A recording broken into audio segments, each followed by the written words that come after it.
Good morning, everyone. This is Veronica, and I want to welcome you into my garden. This is not a craft video, but a gardening one. Come on in and let's get started.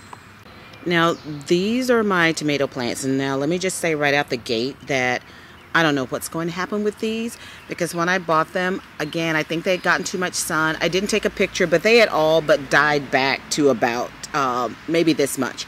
So I gave them a haircut, and you can probably see down in here where I chopped off some of the pieces that were just horrid, especially where right here you can definitely see there where I had to cut that back. And so I gave it a little haircut. There's also a piece right here where I had to chop off just to try to revive it. And it looks like they have revived themselves. These are Rutgers heirloom tomatoes, and they are a determinate variety, which means they're not going to grow all the way up the side of the tree. They're actually going to stay small. I'm staking them right now with these little things from Dollar Tree, just so they can have something to grow up. And I think this may be more than enough. Actually, with determinates, you don't really have to stake them. But I am going to, just to, you know, be on the safe side. So I'm going to drill a couple of holes in here and run some string just so they'll have something to grab onto. But they are just now really getting themselves going. They're not seedlings or transplants. They are getting established.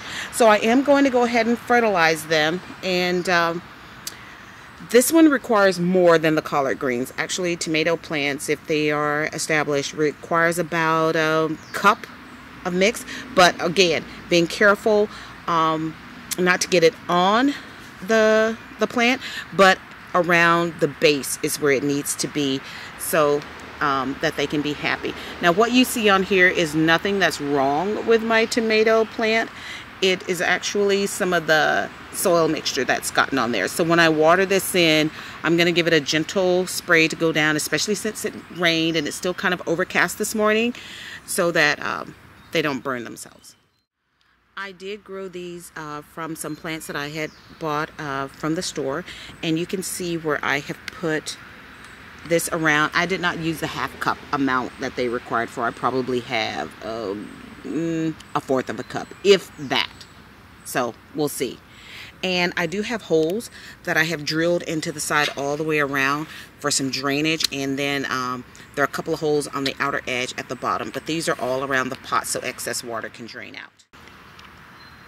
So this wraps up today on the work that I have done with my tomato plants. Don't know how these are going to do in these really teeny tiny buckets, but we're going to find out.